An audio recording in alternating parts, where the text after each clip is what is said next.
Switzerland, Suzium, Turkey, USA, Uzbekistan, Uruguay, Ivory Coast.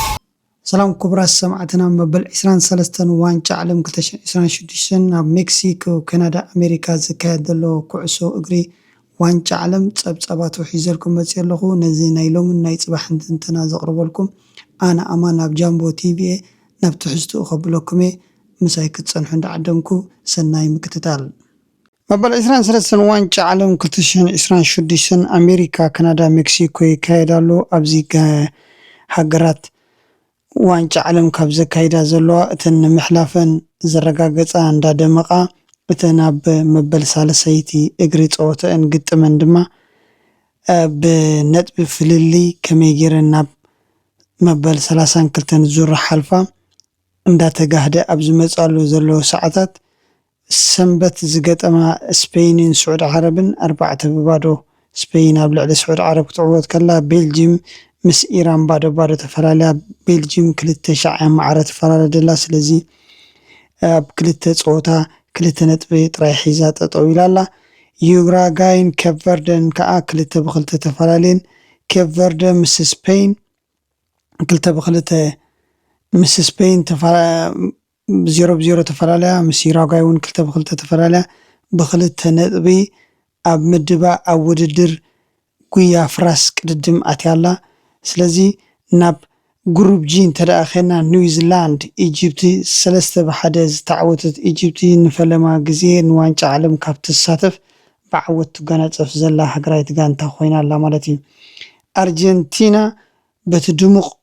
ኮኸብ ተፃዋታያ ሜሲ ሸቶ 2 ሸቶ ብምእታው 2-0 ኣብ ልዕሊ ኣውስትርያ ተዓዊታላ ፍራንስ ንምባፔ ሒዛ ጎልን ነጥብን እንዳሓፈሰትያ ምባፔ ድማ ከምቲ ውድድራት ተተሓሒዝዎ ዘሎ ናብ ክሎዝ ተፀጊዑ ናብ ሜሲ ናብ ሙግያይ እጋሩ ብክልተ ሸቶታት ናይ ትማሊ ምስ ኢራቅ ኣብ ዝተካየደ ግጥም ኣመስኪረን ኣለዋ ማለት እዩ ኖርዌይን ሴኔጋልን ድማ ተስፋ ዝተገብራ ኣፍሪቃዊት ጋንታ ሴኔጋል ብኖርዌይ 3-2 ተሳዒራ ኮኸብ ኣጥቃዓይ ኖርዌይ ድማ ሓላን ሸቶ ብምዝጋብ ካብቲ ናይ በቀዳማይ 2 ሎሚ 2 ብምውሳኽ ቅድድሙ ኣብቶም ከዋኽብቲ ተፃወቲ እጋሩ ሓዊሱ ኣሎ ጆርዳንን ኣልጄርያን ተፃዊተን እዚአን ኣብ ግሩፕ ጂ ዘለዋ ጋንታታት ኮይነን ትማሊአን ክልቲአን ጋንታታት ገጢመን ኣልጄርያ ድሕሪ ቀዳመይቲ ሸቶ ናይ ጆርዳን 2 ሸቶታት ብምእታው ዓወት ሓፊሳ ስለዚ ኣልጄርያ ኣብ ምድባ 3 ነጥቢ ሒዛ ኣብ ጉያ ቅድድም ኣትያላ ናብ ዙር 32 ደቂቃ ክትሓልፍ ትኽእል ሳልሰይቲ ፀወታ ተሪፋታላ ፅቡቅ ድል እንዳተመነና ስለዚ ፖርቱጋል ሎማዓንቲ ብዘካየድዎ ግጥሞም ምስ ኡዝቤኪስታን ጎል ፀሚእዎ ዝቐነየ ሮናልዶ ሸቶ ብምምዝጋብ ፖርቱጋል ድማ ተፃወታ 3 ሸቶታት ኣብ ልዕሊ ኡዝቤኪስታን ብምውሳኾም ሮናልዶ 2 ሓንቲ ኣውት ጎል 2 ከዓ ካብ ተፃወቲ ፖርቱጋል ብምውሳኽ 5-0 ተዓዊታ ኤሮጳዊት ኢንግላንድ ድማ ምስ ጋና ተጋጢማ 0-0 ሙሉእ ፀወታ ተወዲኡሎ ሕጂ ፓናማን ክሮኤሽያን ይጋጠማ ኣለዋ እዚ ውፅኢት እዚ ገና ክሳዕ መወዳእቱ ዝበፅሕ ኣብ ግሩፕ ኤል ኣለና ማለት እዩ ግሩፕ ኤል ጋና ኢንግላንድን ተፃዊተን ኦሬዲ ብነጥቢ መርሖ ዘላ ግን ኢንግላንድ እያ ደላ ማለት እዩ ኢንግላንድ 4 ነጥቢ ሒዛ ኣላ ጋና ከዓ 4 ነጥቢ ሒዛ ግን ብሸቶ ተመሪሓ ኣላ ስለዚ ኣብ መንጎ ክሮኤሽያን ፓናማን እውን ካብ ሓዲአን ዝተዓወተት ሳልሰይቲ ኮይና ብድምር ውፅኢት ወይ ብውህልል ኣብ ምድባ ዘለዋ ውፅኢት ክትሓልፍ ትኽእል እያ ስለዚ ናይ ዘን ኣብ ዋንጫ ዓለም እድወዳደራ ዘለዋ ክሳብ ግሩፕ ኤል ዘለዋ ጋንታታት ሎማዓንቲ ክሳብ ዝካየድ ኢና ዘለና ድሕሪኡ ድስዕብ ዲሞክራሲያዊት ሪፓብሊክ ኮንጎ ምስ ኮሎምብያ ሰዓት 8 ብቆፃፅራ ኢስተርን ታይም ክካየድ እዩ ናይዚአን እውን ስዒብና ክነምፅኦ ኢና ብሓፈሻ ኣብዚ ዝተካየደ ውድድራት ከዋኽብቲ ዓለምና ዝኾኑ ተፃወቲ ሃላን ኪለን ምባፔ ሊዮኔል ሜሲ ሮናልዶ ሸቶታት ብምእታው ናብቲ ናይ ቀደም ብዝሒ ጎላት ዘእተውዎ ውድድራት እዮም ተሰጋጊሮም ዘለዉ። ሃሪ ኬን ሎሙዓንቲ ሸቶ ከየእተወ ኣብታ ናይ ጉያ ናይ ጫማ ሽልማት ኣይክርከበላን እዩ ዝመስል። ምክንያቱ ሜሲ 2 ሃላንድ 2 ኪልያን ምባፔ 2 ሮናልዶ 2 ብምእታዎም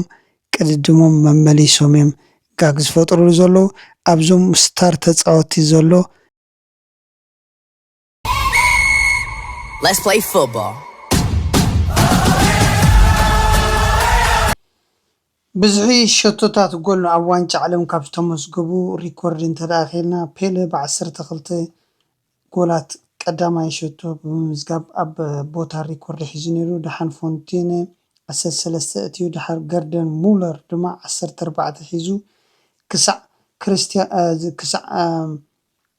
ሮናልዶ ብራዚል ዝሰብሮ 2002 ማለት እዩ 2002 ሮናልዶ ብ15 ሸቶታት ላዕሊ ደይቡ ኣብ ጥርዚ ኣብ ዝሓለወሉ ሚራርቮር ክሎዝ ጀርመናዊ ኣጥቃዓይ ድማ ኣብ 2014 ብዘእተዋ ሸቶ መበል 16 ጎሉ ኮይና ብላዕሊ ሸቶ መሪሑ ካብ 2014 ክሳብ ሎሙዕ ትማል ዕለት እቲኣ ክሎዝ እዩ ዝመርሖ ነይሩ። ሜሲ ብዘእተወን 2 ሸቶታት ግን ሊዮኔል ሜሲ ትማሊ 18 ሸቶታት ብምእታው ኣብ ዋንጫ ዓለም ካብ ዝተካየደ ውድድር ቀዳማይ ዝለዓለ ሸቶ መዝገባይ ኮይኑ ቦታ ሒዙሎ። ካልኣዩ ኪልያን ምባፔ ትማሊ ብዘእተወን 2 ሸቶታት ንክሎዝ ተመዓራርዩ ኣብ ፀወታ ውድድር ናይ 2026 ስለ ዘሎ ካልኣይ ቦታ ብምሓዝ ይቀዳደሙ ኣለዉ ማለት እዩ። ሊዮኔል ሜሲ ኣብዚ ሕጂ ሰዓት ኣብ ዘለወሉ እዋን ብሸቶታትን ብዓወትን ንሃገራዊት ጋንትኡ ፀባ ዘስትያ ዘሎ ተፃዋታይ ናይ ሊዮኔል ሜሲ ፍሉይነቱ እንታይ እዩ ንዝብል ነገር ክንድስሶ ኢና ድሕሪ ዝሓፀረ ሙዚቃ። Let's play football. እዚ ብንኡስ ዕድሚኡ ምስ ባርሴሎና ብግዝያዊ ምፍራም ዝጀመረ ሊዮኔል ሜሲ ቀዳመይቲ ሸቶ ክእትዋ ከሎ ካብቲ ኣብ ሜዳ ልዑል ፍትወት ተዓዘብትን ክእለትን ዘርእየካ ሮናልዲኖ ዝረከባ ብልፅ ኣሲስት ዝኾነት ኩዕሶ ናብ ሰኪዐት ክእትዋ ከሎ ዝተቀልቀለ ሜሲ ብድሕሪኡ ናይ ኣፃውቱ ስታይልን ሸቶ ናይ ምምዝጋብ ክእለቱን ንዓለምና ብሒትዋ ካብ ዘሎ ተፃዋታይ ናይ ሊዮኔል ሜሲ ፍሉይነት እንታይ እዩ? ሊዮኔል ሜሲ ኩዕሶ ንክትህቦ ዝምስጠካ ተፃዋታይ ሊዮኔል ሜሲ ተፃወቲ ከሸግር ዝክእል እዩ። ክህበካ ከሎ ኩዕሶ ትክክለኛ ቦታ ኣብ ዘለካዮ እንተደኣ ኣለካ ኩዕሶ እዩ ዝህበካ። ኣብቲ እሱ ዋላ ሓንቲ ክገብሮ ዘይክእል ኩዕሶ ክህቦ ዘይክእል ወይ እውን ሓደ ነገር ክግበረሉ ኣብ ዘይክእል ከዓ እቲ እግሩ ገይሩ ወይ ከዓ እቲ ናይ ታክቲክ ብቅዓቱ ገይሩ ተፃወቲ ከሽክዕን ክሳዕ ኣብ ቦርታ ዝኣቱ ንዳብል ፓስ ኣብ ዝጥዕሞ ኩዕሶን ነብሱን ወፂኡ ልክዕ ምስኡ ክፃወት ዝክእል ዳብል ፓስ ሰብ ሂቡ ቦታ ተፈልዩ ኣብ ቦርታ ወይ ከዓ ኣብ ቦክስ ምስ ባርቴረ ዝቀላቀል ተፃዋታይ እቲ ሙሉእ ሓይሉ ድማ ዳብል ፓስ ሂቡ ስለ ዝወፅእ ንኦፍሳይድ ሲስተም ንክቃላዕ ፍፁም ዘይዕገት ሰብ እዩ። ምክንያቱ ኦፍሳይድ ሲስተም ክሓንቆን ኦፍሳይድ ሲስተም ጠጠው ከብሎን ኣይክእልን እዩ። ናይ ሊዮኔል ሜሲ እቲ ውድእ ዳብል ፓስ ክህበካ ከሎ ንክተቀብሎ ዝጥዕም ኣገባብ ገይሩ እዩ ዝህበካ። ድሓር 2-3 ተፃወቲ ስለ ዘሽክዕ ድማ እቲ ዝህበካ ታይም ዋላ ንስካ ፈቲንካ ሸቶ ክትእትወሉ ትክእል ታይም ፅቡቅ ኩዕሶ ህበካ እንተሂብካዮ ከዓ ቦታ ሒዙ ስለ እታ ዳብል ፓስ ክቅበለካ ዝፍትን ናቱ ፍሉይነት መዓስ ሂብካ እንተሂብካዮ ኸ መዓስ ኢካ ክትህቦ ትክእል እሞ ኣብታ ክትህበሉ ትክእል ንዕኡ ክተዋፅኦን ዘይክተዋፅኦን ገምጊሙ መዚኑ ኣንቢቡ ሓሲቡ ዝከይድ ስልታዊ ተፃዋታይ እዩ። ሊዮን ሜሲ ናቱ ስራሕ ሓንቲ ጋንታ ክትገብሮ ትኽእል ስራሕ በይኑ ሊዮን ሜሲ ይገብሮ ኣብ ኩዕሶ ብተደጋጋሚ ማለት እዩ። ኣብ ማእኸል ኮይኑ እንድሕር ተቐቢሉ ክልተ ኣጥቃዕቲ ጥራይ ምስኡ ተለዉ መበል ሳልሳይ ምስ እንተደኣ ኮይኑ 4 ተፃወቲ ተኸላኸልቲ ኮይኖም ዝፅበይዎ ዘለዉ ተፃወቲ ክልተ እንተደኣ ኮይኖም ሊዮን ሜሲ ኩዕሶ ክህባ ፓስ ኣይህወኽን እዩ። እታ ክህበላ ዝኽእል ሰዓታት ከዓ እንተደኣ ስፒዳ እንተደኣ ሂብካ ትውስኽ እንተደኣ ኮይና ከምዚ ከሽክዕ ክብል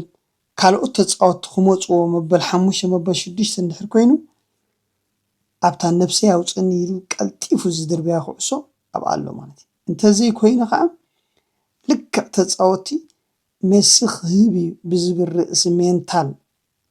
ኣዚሩ ልቦም ነቲ ሓደ ክህቦ እዩ ናይ ዝብል ታክቲክ ተጠቂሙ ኣስኪርዎም ከይዱ ኣሽኪዕዎም ከይዱ ሽዑ ዳብል ፓስ ንክህበካን ተመሊስካ እንተሂብካዮ ድማ ክእትውን ብቑዕ ግዜን ኮይኑ ማለት እዩ። ከይሕሚ ሕጂ ሜሲ ቦታ ይመርፅ እዩ ኣብ ፖዚሽን ኣብ ዘለዎ ይህንድስ እዩ። ስለዚ ሜሲ ነዘን ዝተኻየዳ ብዙሓት ሸቶታት ምስ ሃገራዊት ጋንታ ኣርጀንቲና ምስ ጋንትኡ ምስ ፒኤስጂ ሸቶታቱ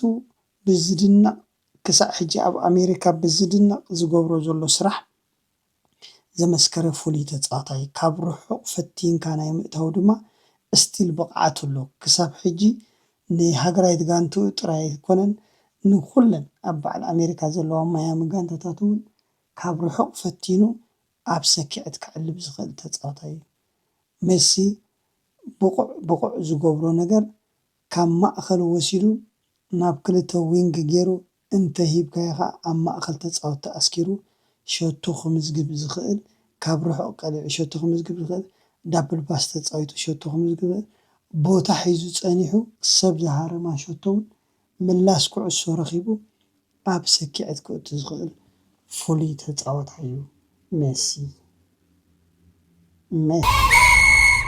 Let's play football. ከዋኽብቲ ተፃወቲ ዓለምና ብሸቶ ኣብ ዝቀዳደምሉ ዘለዉ ሰዓት ኪልያን ምባፔ ምስ ፍራንስ ዘሎ ተፃዋታይ ኮይኑ ኪልያን ምባፔ ጉዕዝኡ እንተደኣ ገምጊምና ክኸይድ እዩ ገና ክሳብ ሕጂ ፍራንስ ብቕዓታ ኣብ ተርእየሉ ዘላ ሰዓታት እያ ንፍራንስ ቻለንጅ ክገብራ ክብድሃ ዝኽእላ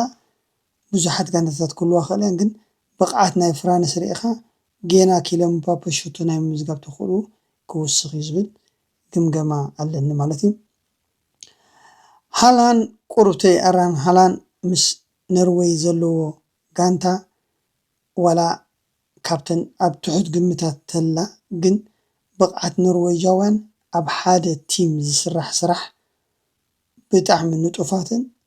ዲስፕሊን ከም ምዃኖም መጠን እታ ጋንታ ክትዕወተሉ ትኽእል መድረኽ ክትዕወት እያ ግድን ሃላንድ ክእትወሉ ዝኽእል መድረኽ ጥራይ ትፅበ ጋንታ ኣይኮነትን። ሃላንድ ከዓ ሸቶ እንዳእተወ ክኸይድ ድዩ ዘይኮነት ሕቶ ግን ሕጂ ኖርዌይ ኣብቲ ሴሚ ፋይናል ኳርተር ፋይናል ናይ 16 እሲ ትበፅሕ ዶ ኣይትበፅሕን ዝብል ሕቶ ክትሓልፎ ዳ ክትሓልፎ ዝብል ካባኹም ካብ ተዓዘብቲ እውን ኮመንት ንፅበ ማለት እዩ። ክርስቲያኖ ሮናልዶ ኣሎ ሪሱ ሃገራዊት ጋንትኡ ፖርቱጋል ከ ኣላ ዶ ነዚ ዝመፅእ ግጥማታ ትኸውን ዶ ንዝብል ሕቶታት በቲ መንፅር ፖርቱጋል ኣብ ዋንጫ ኤሮጳ ሪኢኻ ኣብ ዝሓለፈ ምሕዝነታዊ ግጥማት ሪኢኻ ኣላ ግን ኣጋጣሚ ኣብቲ ጀሚራቶ ዘላ ሰዓታት ናይ ቀዳማይ ፀወታ ካልኣይ ፀወታ ከተንብባን ክትግምግማን ኣብ ዘይትኽእለሉ ሰዓታት ኮንካ ንፖርቱጋል ክትቅፅል ዳይ ክትቅፅል ክትብል ኣይትኽእልኒ ኢኻ ግን ፕሪዲክት ካብ ዝተገብረ ቀዳሞት ኮመንታተር ካብ ዝሃብዎ መግለፂ ግን ፖርቱጋል ካብተን ዓበይቲ ክለባት እሞ ኣብ ዋንጫ ክትወዳደር ትኽእል ኢላ ተነቢራ ዘላ ጋንታ እያ። ሮናልዶ ኸ ከምዚ ተባሂልዋ ዘሎ ክሕግዛ ከምኡ ዓይነት ሸቶ እንዳእተወ ክመልሳ ክእል ዶ ከምዚ ሜሲ ንኣርጀንቲና መልሕቕ ኮይንዋ ደሎ ንኣርጀንቲና ኣቦ ኮይንዋ ደሎ ክወፅእ ክእል ዶ ንዝብል ሕቶ ናይዚኦም ክልቲኦም ኣመዛዚና እንተደኣ ክንዛረብ ኮይና ሜሲ ኣርጀንቲና ሜሲ ኮይና እያ ትጋጠም ዘላ። ፖርቱጋል ግን ብዙሕ ንሮናልዶ ኮይና ክትጋጠም ኣይትደፍርን ኣላ። ዘገድስ ሃገራዊት ጋንታ እንድያ እታ ሃገራዊት ጋንታ ንዋንጫ ከመይ ጌራ ትዕወት እዩ ዘገድስ። ሮናልዶ ከመይ ገይሩ ኣብ ዋንጫ ዓለም ኣብቲ ዝለዓለ ክብሪ ወይ ክብረ ወሰኑ ይመፅእ ኣይኮነን። ዘገድስ ሃገራዊት ጋንታ ንዋንጫ ክትዕወት ከም ጋንታ ከመይ ክትከይድ ኣለዋ እያ። ኣርጀንቲና እቲ ዝገብሩ Let's play football.